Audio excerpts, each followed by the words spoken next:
Council of Governments, SJVCEO, the Clean Energy Organization based in San Joaquin Valley, and the San Gabriel Valley Council of Governments.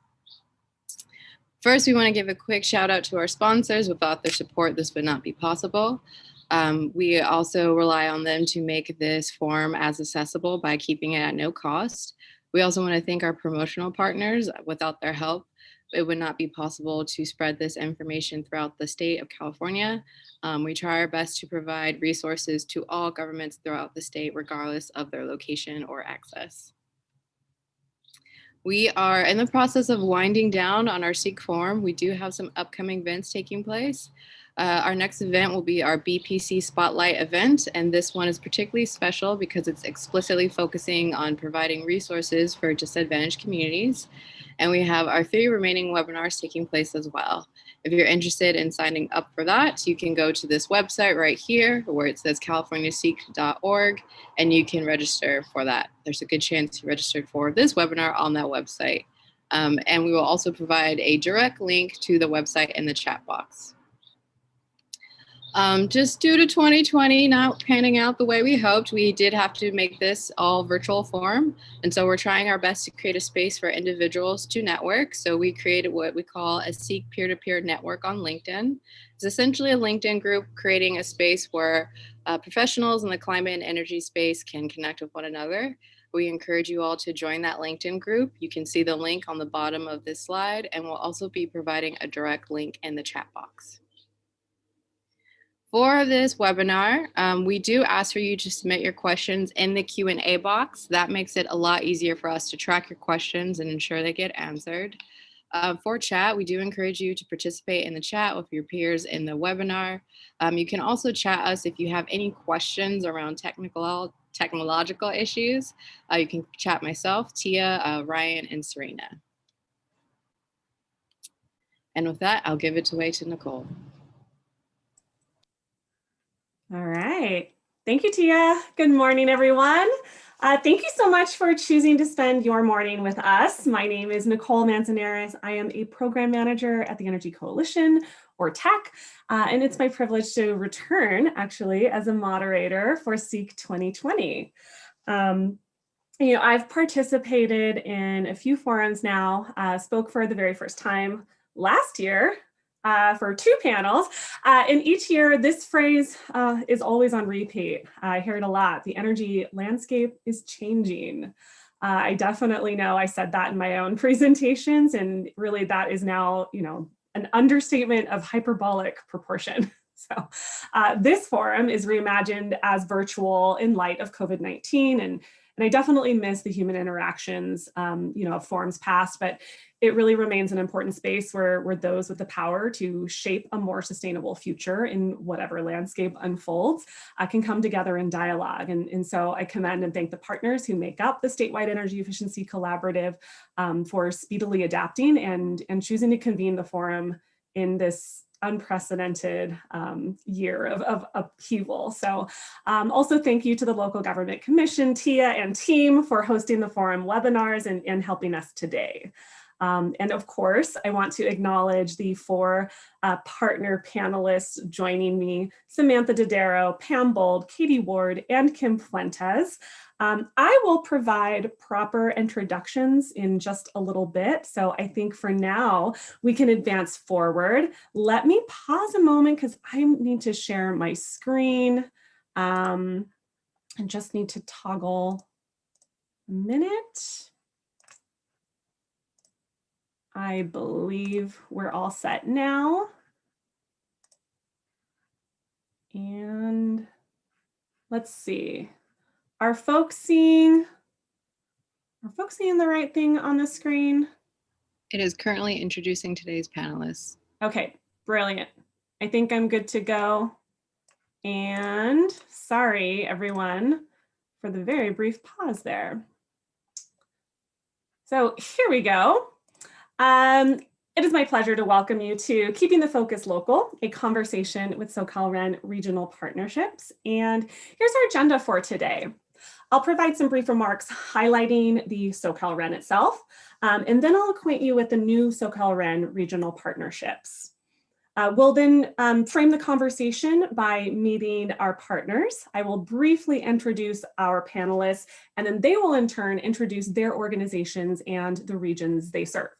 And then really the fun begins as I moderate about 30 minutes or so of dialogue among our Socal Ren partners with some prompts on the screen. So you're welcome to follow along, kind of keep the pace. I really encourage today's participants. I see many of you on here, and I know a lot of you are not shy. So please join the conversation, submit questions as they arise. I'll try to monitor those, but we have some time set aside at the end for open Q&A, and we'll revisit any of those. And share your own insights in the chat. So we want to see where this takes us, and we're all really excited to chat with you. I also want to acknowledge before we move on that we've planted a couple of chat hosts in the audience to help spark some of the engagement. So I just want to call out a quick thank you to Ivana Doran, my colleague at Tech, and one who wears all the partnership hats, local government partnerships of the past and present, and now Socal Ren's regional partnerships. And a special acknowledgement to Sumi Gant, who is representing our newest partner, the Gateway Cities Council of Government. So Sumi bravely agreed to join and support our presentation and is a first-time SEEC participant. So say hello and welcome. And so, all right, onward we go with an introduction to Socal Ren. All right, so Socal Ren is shorthand for the Southern California Regional Energy Network, which is one of 3 regional energy networks, or RENs, across California that are active today. Socal Ren is administered by the County of Los Angeles, and its portfolio of programs harness the collective power of residents, businesses, and leaders across the public sector sphere to take energy saving action. And so under the umbrella of Socal Ren, there are numerous program pathways providing technical support, training, even financing resources across multiple sectors that are shown here. My colleagues and I at the Energy Coalition have been the implementers for Socal Ren's public agency portfolio since very early pilot phase back in 2012. And we're proud to stay on board and continue to help them evolve. So these programs are actually all funded by Southern California's investor-owned utility ratepayers. That is under the auspices of the California Public Utilities Commission. And this funding allows for agencies within our network across 12 counties to access program services at no cost. There are 4 Socal Ren public agency programs. We have 2 programs providing pathways for identifying and implementing energy efficiency projects. Project Delivery Program is designed to complement and integrate with programs offered by our investor-owned utilities here in Southern California, Edison and SoCalGas. Metered Savings Program is alternative pathway for delivering projects with meter measured and verified outcomes. So, a couple of different routes that one can take there if you're looking to implement efficiency. Socal Ren provides objective financing assessment and support all along the way. However, an exciting program is the Revolving Loan Fund, which provides an option for agencies to access upfront financing to couple with other funding strategies. And lastly, the Pathway to Zero is a program offering enhanced services to agencies that serve disadvantaged communities. And as these agencies pursue energy efficiency, this program enables our analysis and technical support to extend scope and incorporate distributed energy resources and other strategies on the zero net energy spectrum. And really with that, I'm going to transition now to the introduction to Socal Ren regional partnerships. And I'll start with a story that gives just a little bit of insight into how these partnerships came to be. The story begins in 2018, and the spark of inspiration has got to be attributed, I think, to the Energy Coalition's Vice President, Laurel Rothschild. A lot of you know her. She's worked in the LGP space and on many EE ratepayer funded effort, including a lot of work in the stakeholder and regulatory spaces. But, you know, really the preface is that the Energy Coalition as an organization has really deep roots in the origins of partnership between local governments and the investor-owned utilities. And this goes way back to the 1990s. So, you know, it's really embedded in our own organization to ensure that the wonderful work that has been achieved through these types of partnership continues on.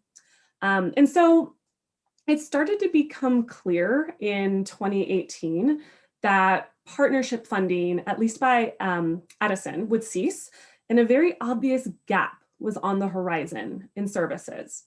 You know, a gap that presented the opportunity for SoCalREN not only to respond and fill a need in the public sector market, but also to consider evolving and innovating along the way. And so, you know, the proposal to explore the potential, it has to be, you know, discussed internally, and it was met by our implementer, LA County, with incredible support.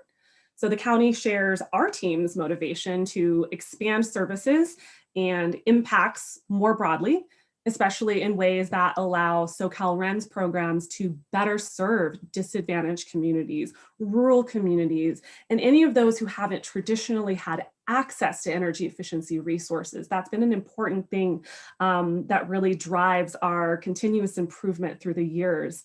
And so that really brings us to 2019, a year ago. And the idea started to morph into conversations with the organizations that would become our first partners. Organizations with whom our team had longstanding relationships through the LGP implementer, peer-to-peer network, and even a history of just informal collaboration that brought a lot of success, you know, with SoCalREN and our existing programs throughout the region. So there's really a lot of meaning in preserving relationships and preserving the knowledge of agency capacity and the opportunities within.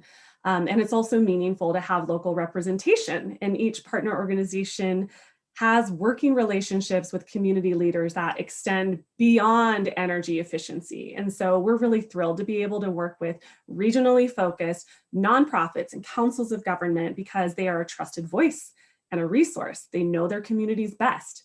They can help SoCalREN offerings to evolve and serve their communities more effectively.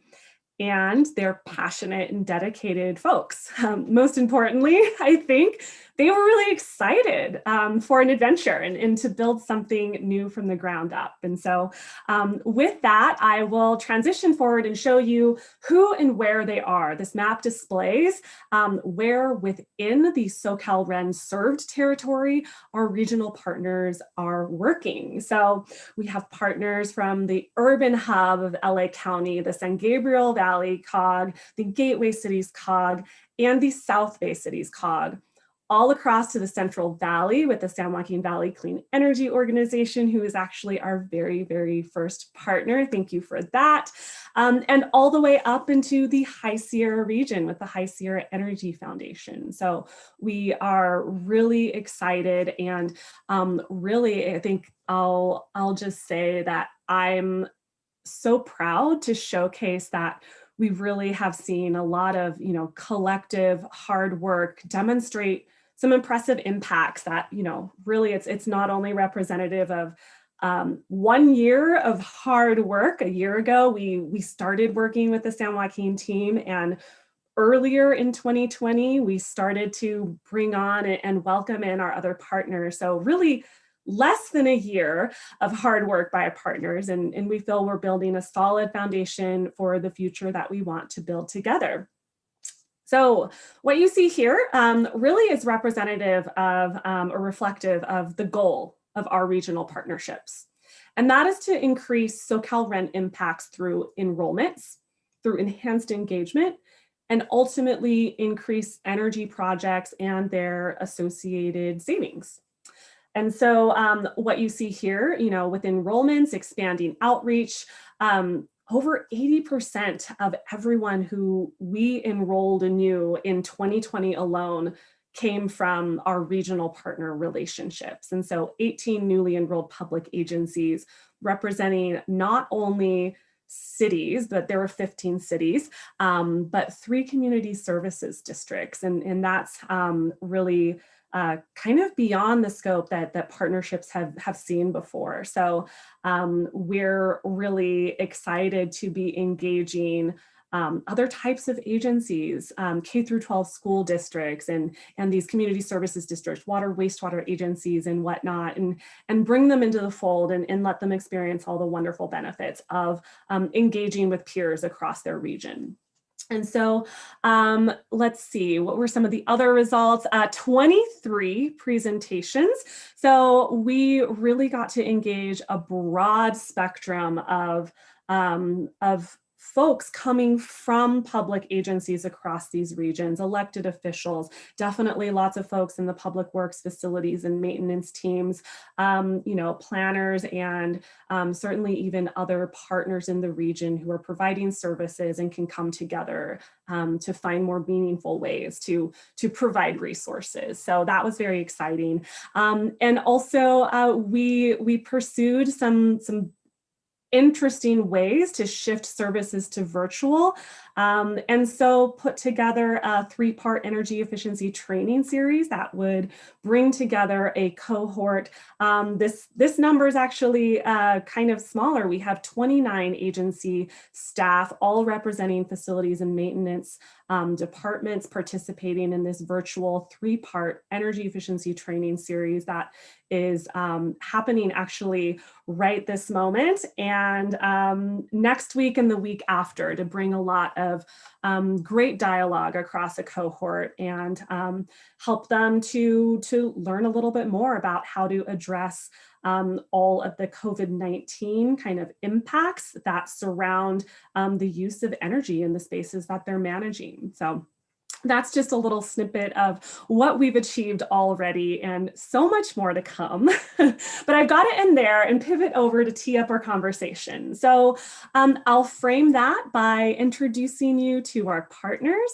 And just a heads up, we're going to have a poll at the end and play a little bit with you as well. Hopefully your fingers get warmed up and we'll get ready to have some good dialogue. So I will begin with an introduction to Samantha Dodaro. She is the Associate Executive Director at the San Joaquin Valley Clean Energy Organization. And before taking her current position, Sam graduated from the California State University, Fresno, with a degree in business administration. In her current role as Associate Executive Director, she oversees all program implementation within the organization's large 12-county territory in California. At SJVCEO, for short, she tirelessly pursues pragmatic solutions for rural problems.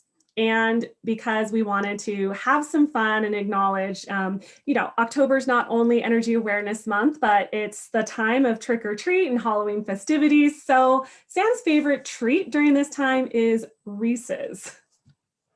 I'll move on to introduce Pam Bold as the Executive Director of the High Sierra Energy Foundation, a nonprofit organization that promotes the culture of energy efficiency and sustainability in the Eastern Sierra. She is a co-chair of the Rural and Hard to Reach Working Group and a board member of the California Green Business Network.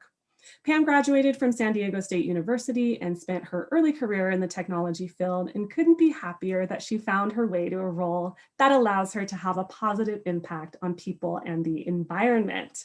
And Pam would choose Almond Joy to be in her trick-or-treat bag. Katie Ward began her career in energy efficiency and local government as a Civic Spark Fellow at the San Gabriel Valley Council of Governments.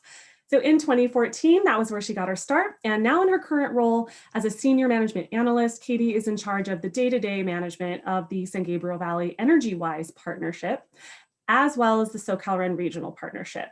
She also manages ongoing activities, active transportation programs, including open streets and bike share. Katie holds a Bachelor of Arts degree in political science from Cal Poly Pomona and a master's in public administration from Cal State San Bernardino. And Katie would select a Twix. Kim Fuentes is the Deputy Executive Director for the South Bay City's Council of Governments, where she is responsible for implementing sustainability programs and managing the South Bay Environmental Services Center, which is a clearinghouse for environmental information. So under her oversight, the COG approved the South Bay Subregion Climate Action Plan, Vulnerability Assessment, and Adaptation Plans, and her passions to support local governments and in being a resource across the South Bay is seen in various programs that she manages. And then I believe Kim has graduated with a degree in, I think, Kim, it was business, I don't have the note here. It's okay, don't worry about it. I'll let you fill that one up, but also a Cal Poly Pomona alum, I know. So Kim would select a black licorice treat, which was the most surprising answer of the entire panel. So with that, we're gonna pause, turn it over to you. And if I could ask the LGC team to launch our brief poll. We'll just keep it open for 30 seconds. So we want to know, where do you stand on the issue of best treat? And go ahead and answer.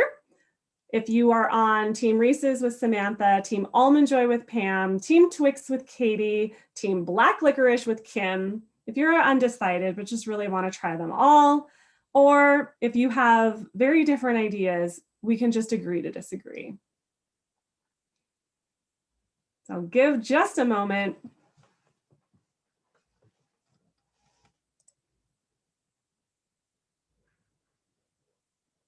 All right, so polling results.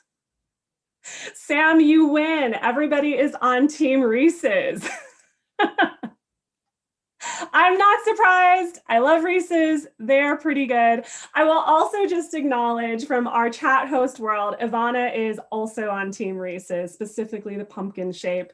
And Sumi is on her own team, Almond Hershey's. So thanks everyone for playing with that. And I think really with that, I'm going to turn things over to our partners to provide an introduction. And I'll start with Samantha Dodaro, passing on to you. Good morning, everyone, and thank you for joining us this morning. I'm glad to see everyone is in the same boat as me, enjoying Reese's during this Halloween season. But yeah, thank you, Nicole, for introducing all of us. And as Nicole mentioned, I am Samantha Dodaro, the Associate Executive Director of the, for short, SJVCEO. SJVCEO is a 501c3 nonprofit organization that works in the Central Valley of California, as well as the Central Coast and the High Desert region. So in total, as Nicole mentioned, 12 counties, so quite a large territory. We handle a wide range of work from local government partnerships to state and federal grant implementation, all with a focus on public sector customers. Also, for those that are familiar with our organization, you may notice a change in our logo here featured on this slide. SJVCEO underwent a rebranding over the last year to kind of implement some of our different media channels to be involved in our logo. So hopefully you enjoy it as much as we do. All right, thank you so much, Sam. And I think I'll pass it right along to Pam Bold.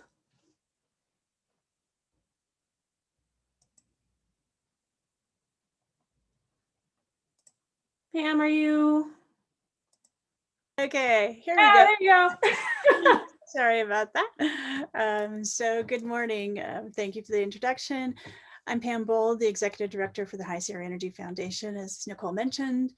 And the High Sierra Energy Foundation is a nonprofit founded in 2005 with the mission of promoting the culture of energy efficiency and sustainability in the Eastern Sierra. We've participated in IOU-funded programs such as the local government partnerships and multifamily outreach, as well as statewide funded programs such as Flex Your Power, Energy Upgrade California, Real and Chief.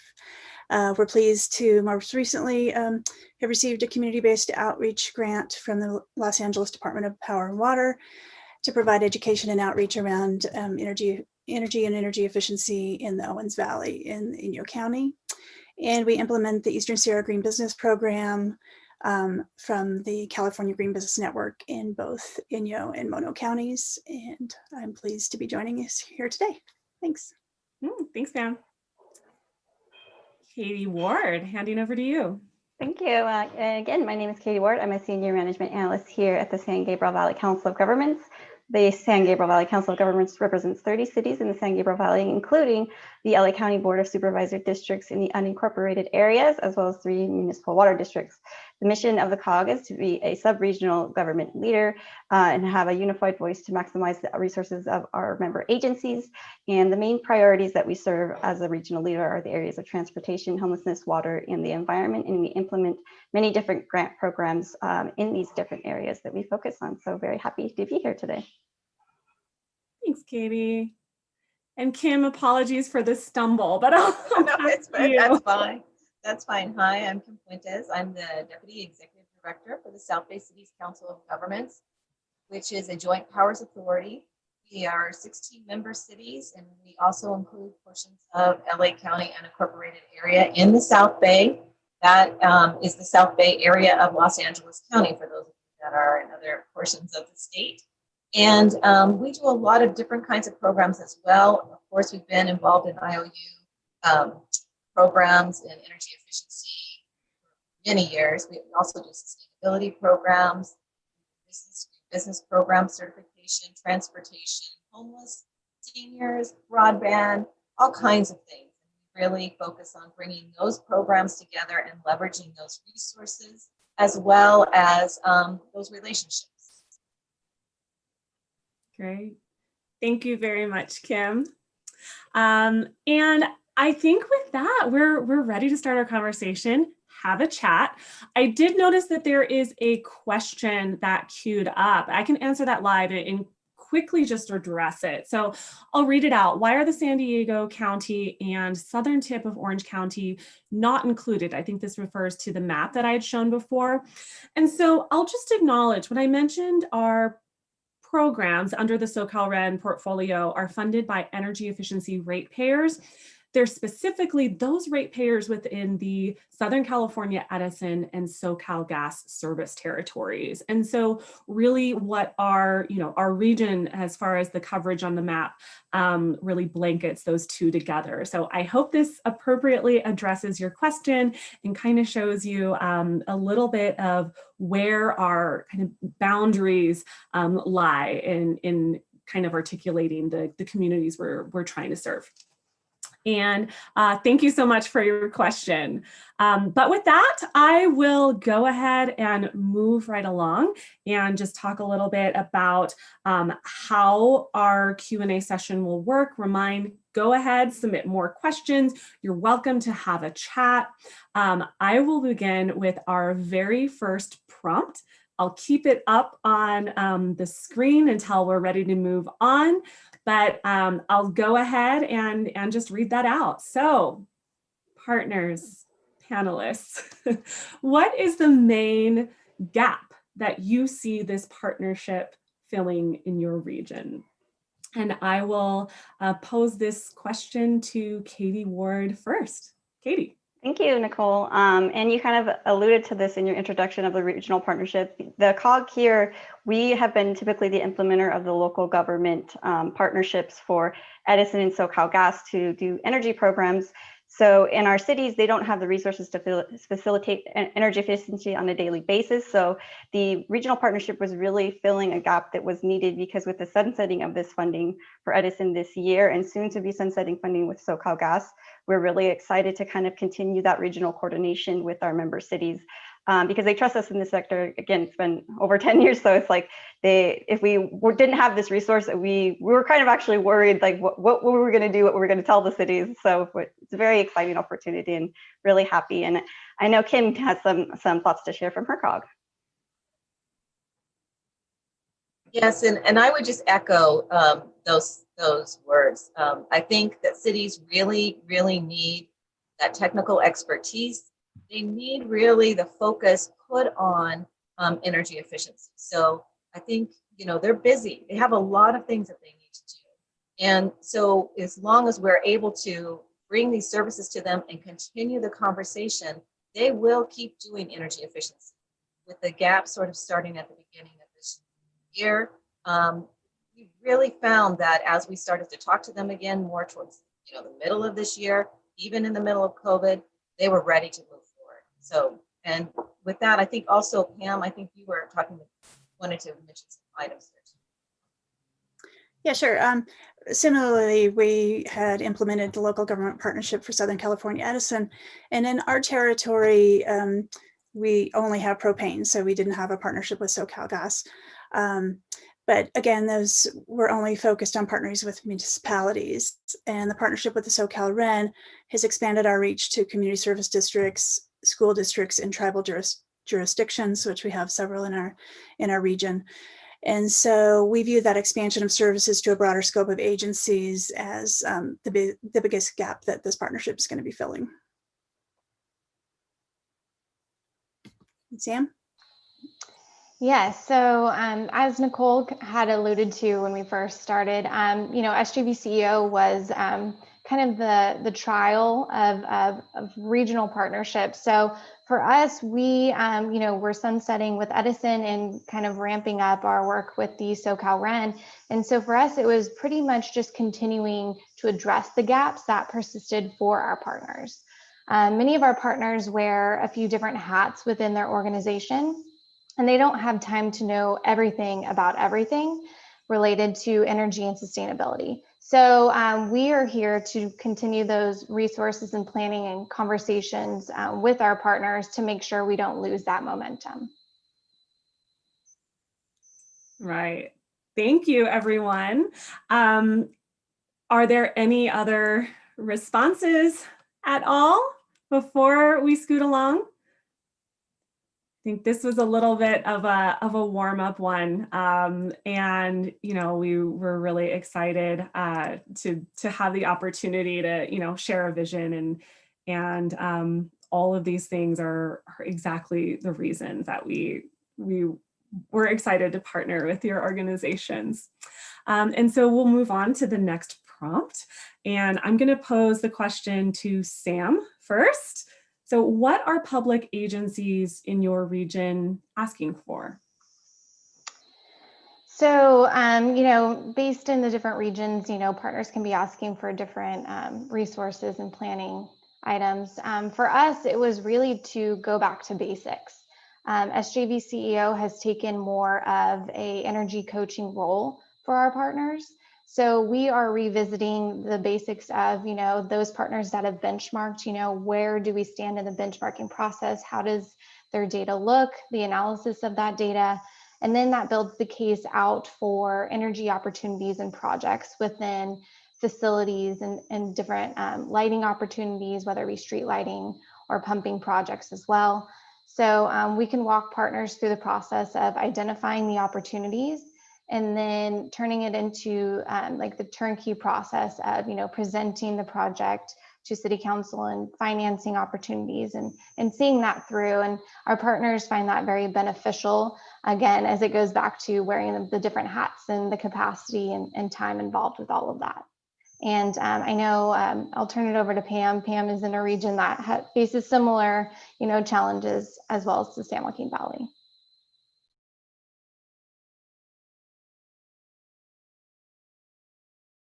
I'll get this right. Okay. So sorry. So what are agencies looking for in our area? Really maybe surprisingly or maybe not. Resiliency is a top priority for most of our local agencies. The remote nature of our region and the potential of natural disasters and public safety power shutoffs events has created a real sense of urgency for the solutions around resiliency.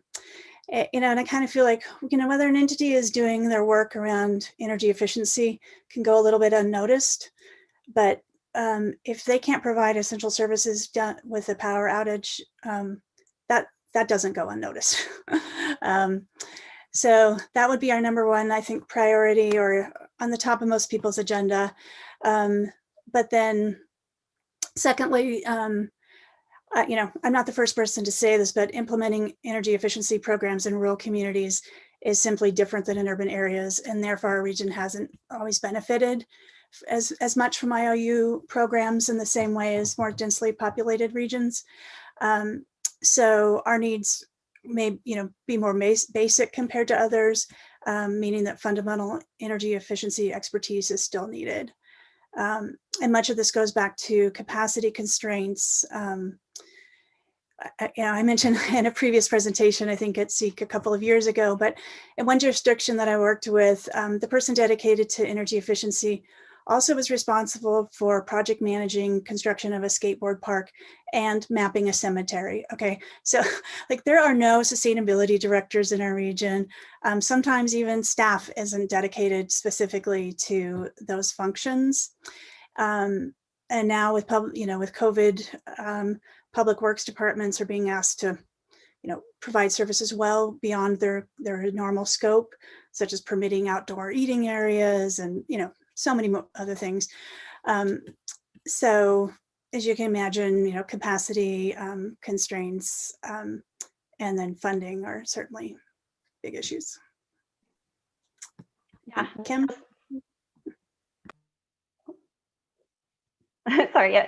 Just to kind of like echo that, yeah, funding definitely, and it's been exacerbated by COVID-19. They were always asking for funding before because we're kind of like the planning for their projects, and then the question always is, well, how are we going to fund these things? So I think that that's always going to be something they're asking for, and I think something that we as a COG are very conscientious of is we secure grants for our agencies, and something that we do with these grants is we always are trying to look for ways to find them for them to be streamlined. So having access to a streamlined process would be great.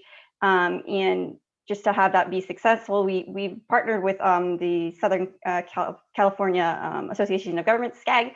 They've been very great in their partnerships with their programs. So I think it would be great if there was other models that could do that. So passing off to Kim to see, probably has some similar thoughts about funding. Yes, and I would say what's interesting about resources for cities is that, and I'm gonna see if I can play with my sound here so it's a little bit better for you guys. Is that they always need funding, and they need funding. Most funding that comes to cities is restricted, and so I think it's really important to understand that they also need resources to help, for staff time as well, and for those technical expertise. And they need streamline and reduce administrative processes that don't take away from that valuable staff resource of time, right? So I think all of those things together, if we can continue to find ways to bring those kinds of resources together for cities, I think that would be fantastic. Thank you, Kim. Your sounds better. Thank you for tackling that. A couple of comments, and then I also want to pause here because I had a question come through, and it's coming your way, Pam.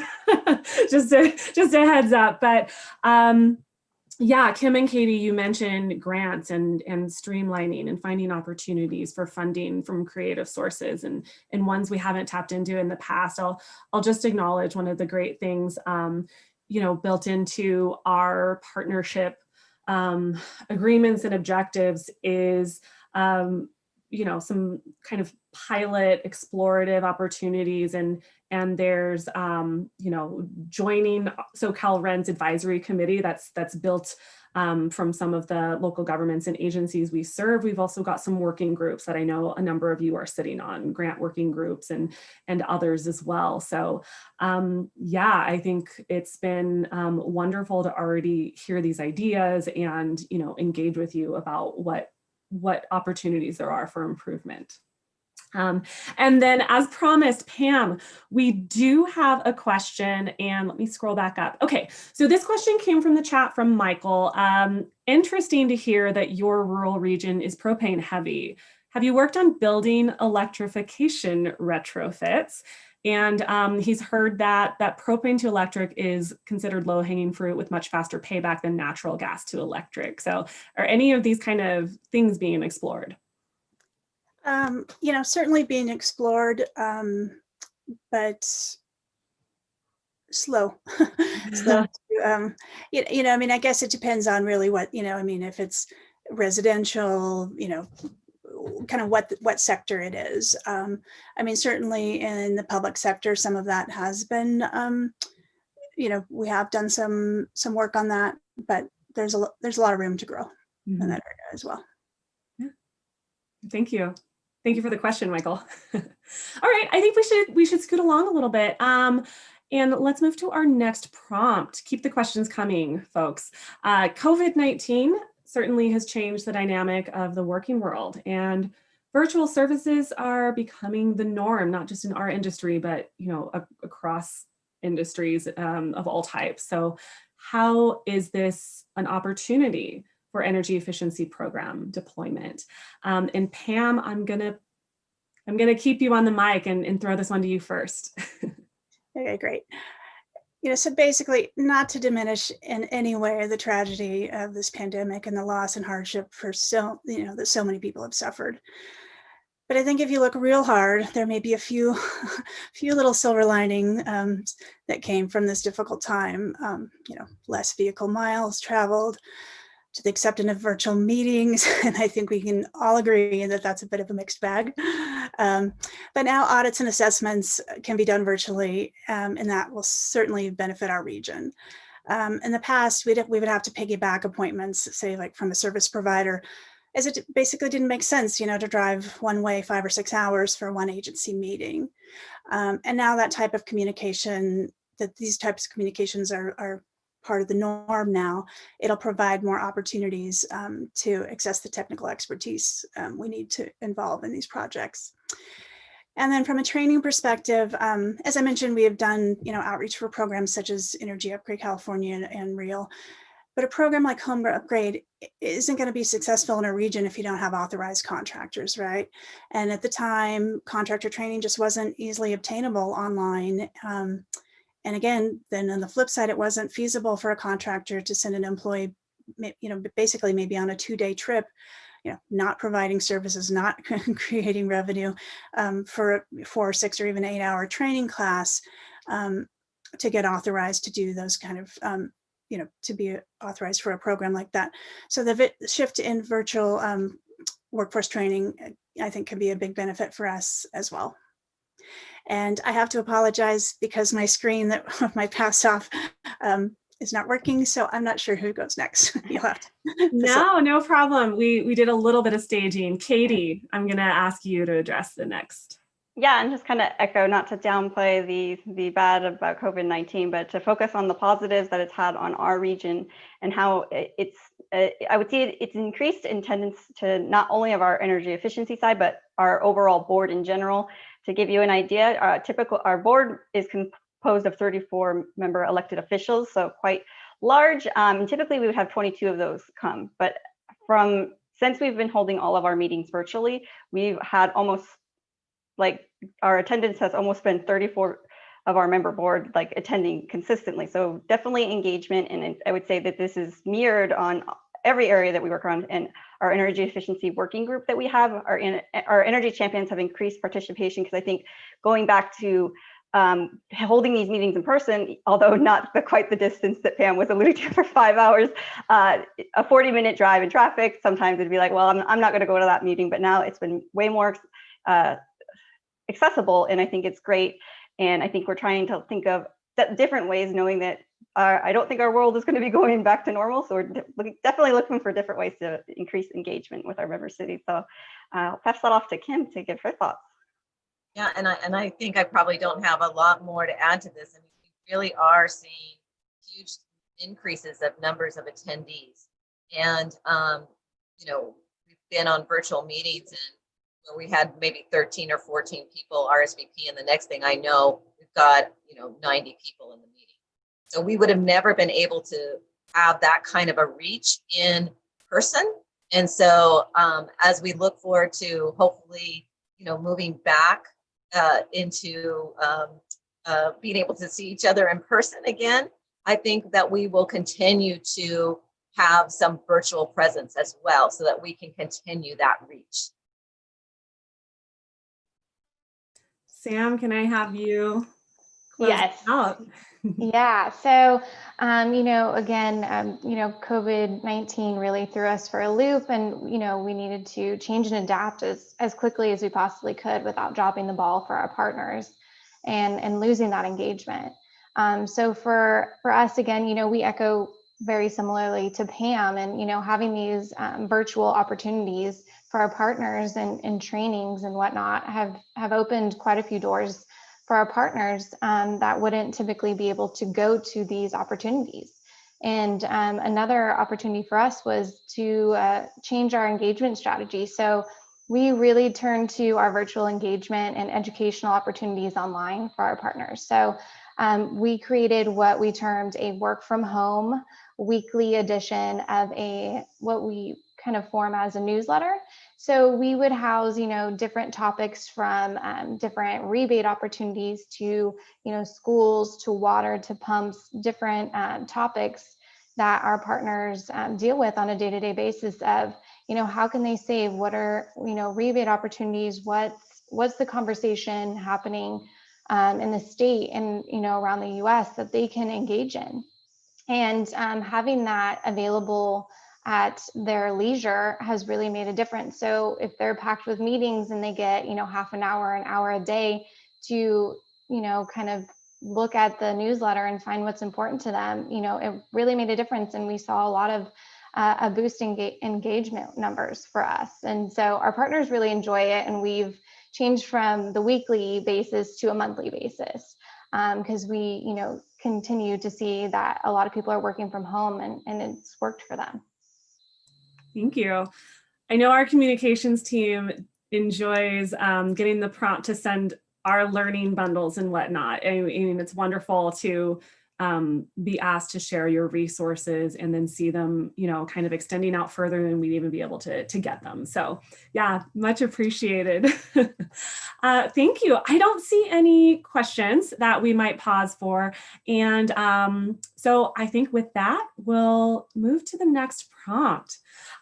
Who is underserved in your region? And how does your organization work with these groups? And do you see our partnership playing a role into the future? Who am I posing to? Pam, I'm starting with you. Okay. So I guess I'm not sure if I'm answering who is underserved or who is categorically classified as underserved, because there is a difference. None of our region is considered to be a disadvantaged community based on the CalEnviro screen. Excuse me. And as much as I personally believe that the CalEnviro screen is a great tool that identifies challenges that many urban areas experience with regards to pollution and pollution burden and air quality, it doesn't necessarily look at all of the factors that could go into being underserved. And in no way do I want to minimize what it does a really good job of in identifying those areas that are burdened by air quality issues. And although it's not specifically related, but our region has been blanketed in wildfire smoke for the last 5 weeks or so, sometimes to extremely hazardous levels. And there's really, at this point, maybe when it snows, but until then, there's really no end in sight. And so, that's given us personal exposure to what some of these other communities, deal with on a regular basis. And it's heavy, both physically and mentally. So I don't want to underestimate that at all. And I do believe that it is a good criteria for a certain aspect. But there are other criteria that I think could be used to really identify what an underserved community is. To date, in our partnership, all of the agencies that we've brought to Socal Ren for services have been water agencies. And it's been interesting to me that sometimes an agency will say, oh, well, we're a DAC. But as I think most know, being a DAC in the energy world is different than being a DAC in the water world. And so even just the differences in how that definition is used differently causes some confusion. The Department of Water Resource Board, they categorize DACs, I think, primarily based on income. And so I looked at one of our regions. So one of our regions has a median income of $12,000. Okay, that's significant. I might just leave it at that, but maybe there need to be some alternative ways to define who is underserved. And, I think that there are people smarter than me that are looking at that, but it is something that that we consider to be an issue. So the problem with the definition not including economically distressed areas means that there are less funding opportunities available, which brings two barriers. One, often an agency won't have the capacity or resources to apply for funding that isn't dedicated specifically towards stacks. And two, it's harder to be competitive when you have that larger pool for the same amount of funds. And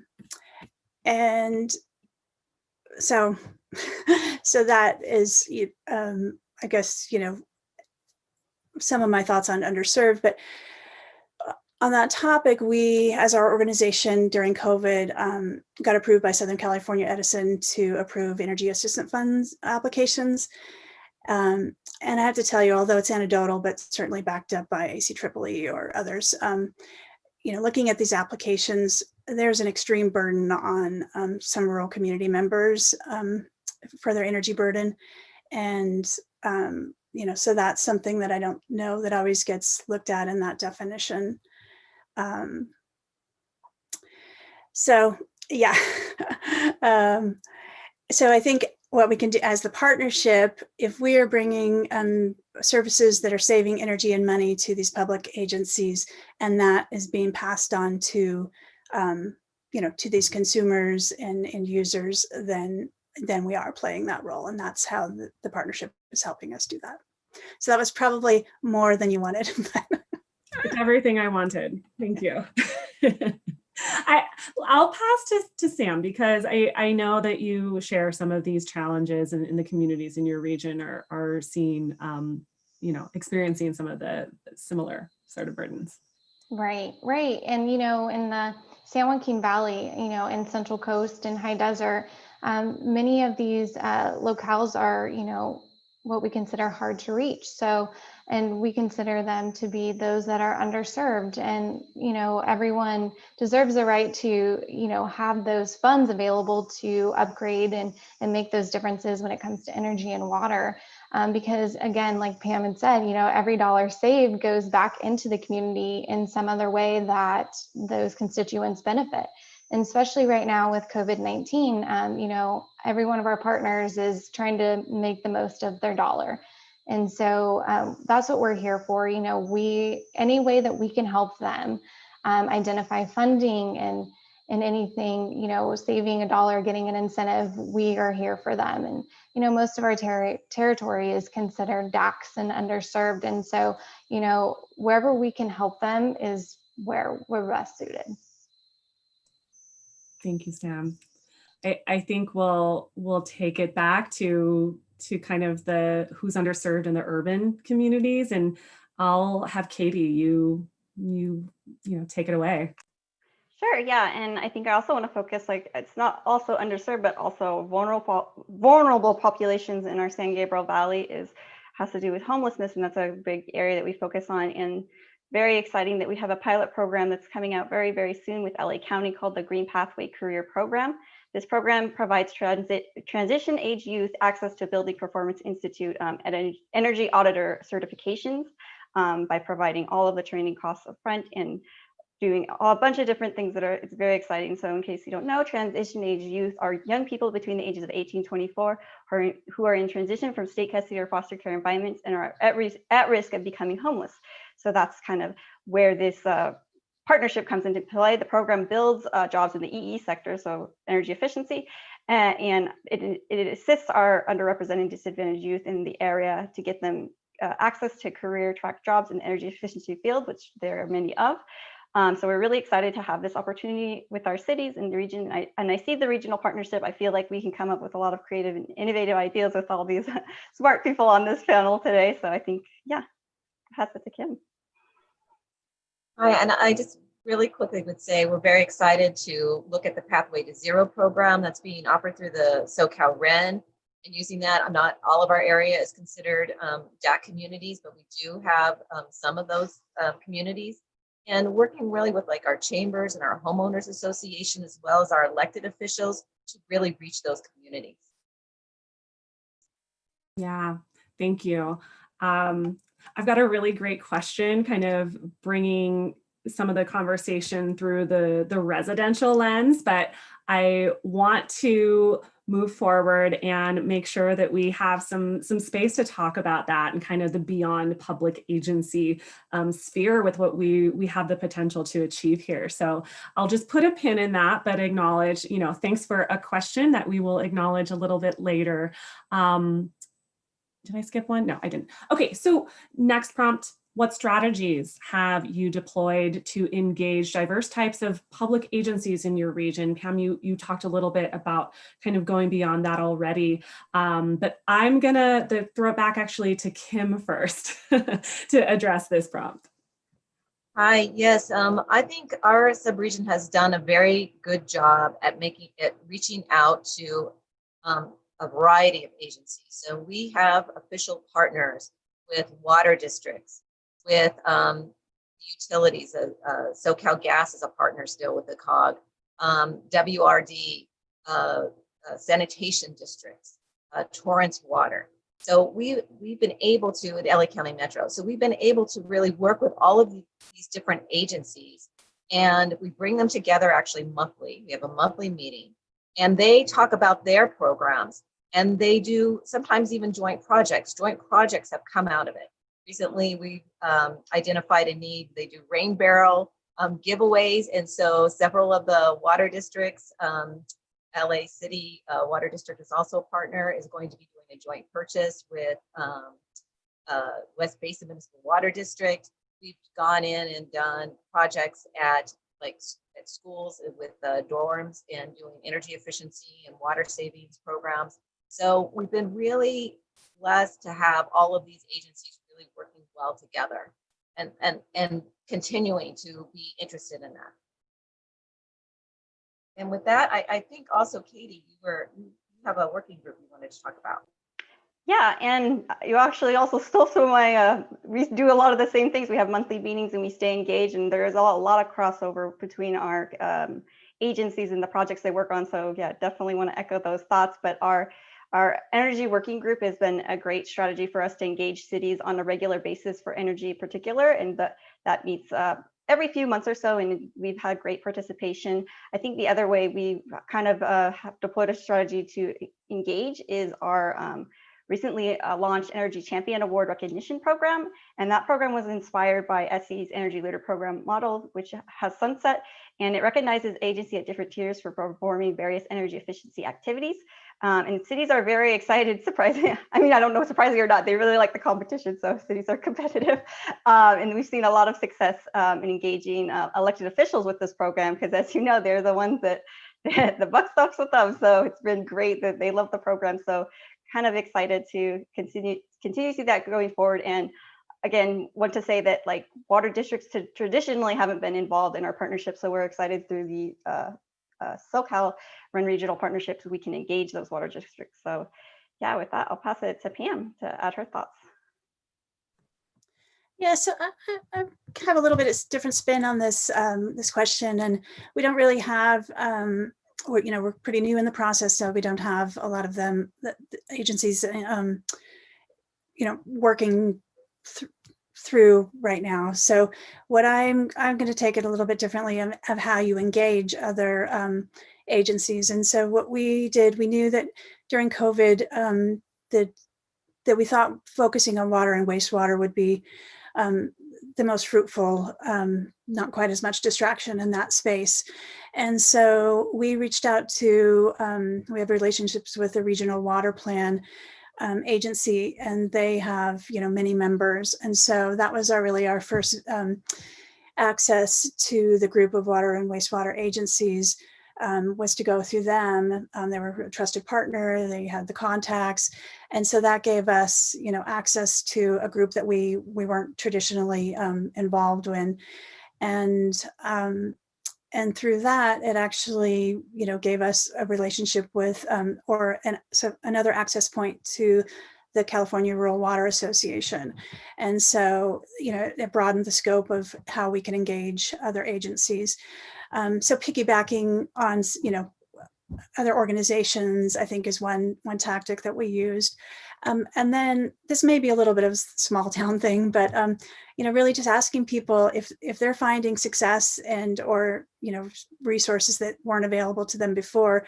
A lot of people know each other, right? And so to specifically ask, like, hey, can you let other agencies that that may benefit from our services, let them know? And so that's also been good. So I know that's a little bit different twist on the question, but that's kind of how I was interpreting that. Thank you. Yeah, I'll just comment. The SoCalREN's evolved from 2012, and we've grown primarily, it's by word of mouth, people who tell other people, channel partners and things of that nature. So it is so important to rely on folks and ask them, who do you like working with? Sam, I'll have you wrap us up for our second to last prompt. Sure.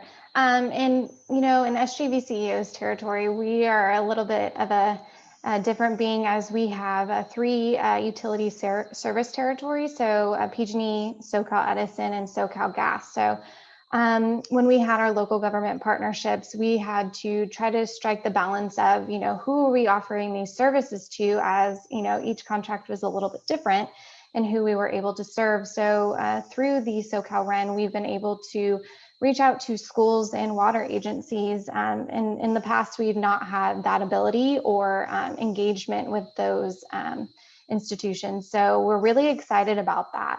And, engaging with them has been a little bit difficult, as we've had COVID-19 kind of in the mix at the same time. So we've created an email campaign and strategy to reach out to schools, as well as, cross-promoting that with our local government partners. So again, going back to Pam, hey, if you know someone in the school district that sits on the school board or whatnot that's, connected, somehow pass this along, as this information only benefits, the greater good. So we've been in the thralls of that right now. So I don't really have like any success stories or lessons learned in that, but hopefully report that soon. You gave me my transition, because our final scripted prompt is acknowledging that we've only just begun. So where should our partnerships go next? And Sam, I'm going to keep it with you. Sure. So again, there's always more to be done, and we're really excited of where this partnership is leading for our region and our partners. It opens the door to so many more different approaches to a project and opportunity. Many of the programs, like the Pathway to Zero, a lot of our partners are able to take advantage of, and because we have quite a few of those designated zip codes that are considered DAC by the Cal Enviro screen. So, we're really excited, and, we're continuing that conversation, and hopefully we turn that into more of the resiliency planning and forward thinking for our partners. Katie, you wanna take a last round? Sure. And again, we were approached with this crazy idea from Laurel as a pilot to this partnership. So even with just 6 months under our belt doing work, I really do see this partnership continuing in the long term. And I just want to come up with different other crazy ideas to make our program even stronger. So I think to pose to the group would be to maybe we could do a competitive model to motivate all of our agencies in the regional partnerships, something to just really show success and celebrate all of the great work that our agencies are doing. Thank you. Pam. Okay, so basically, I think there's plenty of opportunity to continue to what we're doing now. There's a large reach and there's a large need. So I'm looking forward to, basically continuing doing what we're doing and just being able to impact more agencies. But if we are going to go the crazy route, let's just throw in, for our region, I'd love to see us include the Los Angeles Department of Water and Power, which would be very different. It's not an IOU. And so as I said, if we're going crazy, maybe that would be a way that we could expand to agencies that we could work with further down in the Owens Valley. And it would also include for agencies who are co-served. It's always really difficult when you can't get a comprehensive assessment of their needs because they're, have different energy data, et cetera. So if we were able to do that, I think we could have more comprehensive assessment and would produce more projects, more benefit to the agency. I'm with you. All right. And Kim. Yes, let me, if I can toggle this down again. I would love to see us continue to do more collaboration and maybe bring in other kinds of resources or programs. I know a lot of times our funding is restricted, but I'd love to do more renewables. I'd love to see more electric vehicle charging, those kinds of opportunities that I think we're somewhat restricted a little bit on, and ways that we can kind of incorporate those kinds of things for our future. Fantastic. Kim, you kind of fizzled out there in the end, but I think we got your sentiments. Okay. So with that, I'll thank my panelist partners, and I think we're gonna just keep the conversation going with some Q&A.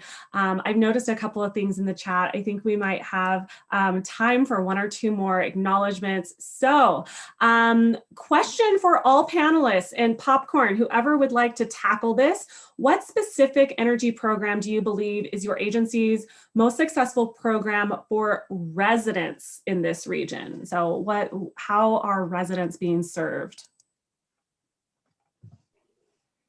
And I can tackle that one. So we developed a program, actually I helped develop a program through Civic Spark called the Energy Easy program, which is an in-home energy assessment for residents. And we basically give them a quick little 45-minute spiel on building science 101 and different things that they can do in their home. So I think that's been a really successful program. We've luckily been able to continue it even with the sunsetting of SoCal Edison funding. We are still doing this program with Socal Gas. Mm-hmm. Great. Any other partner want to tackle? Well, I'll just go for SJVCEO's perspective. We don't, implement residential programs, but we do make sure to highlight those residential programs offered by the utilities.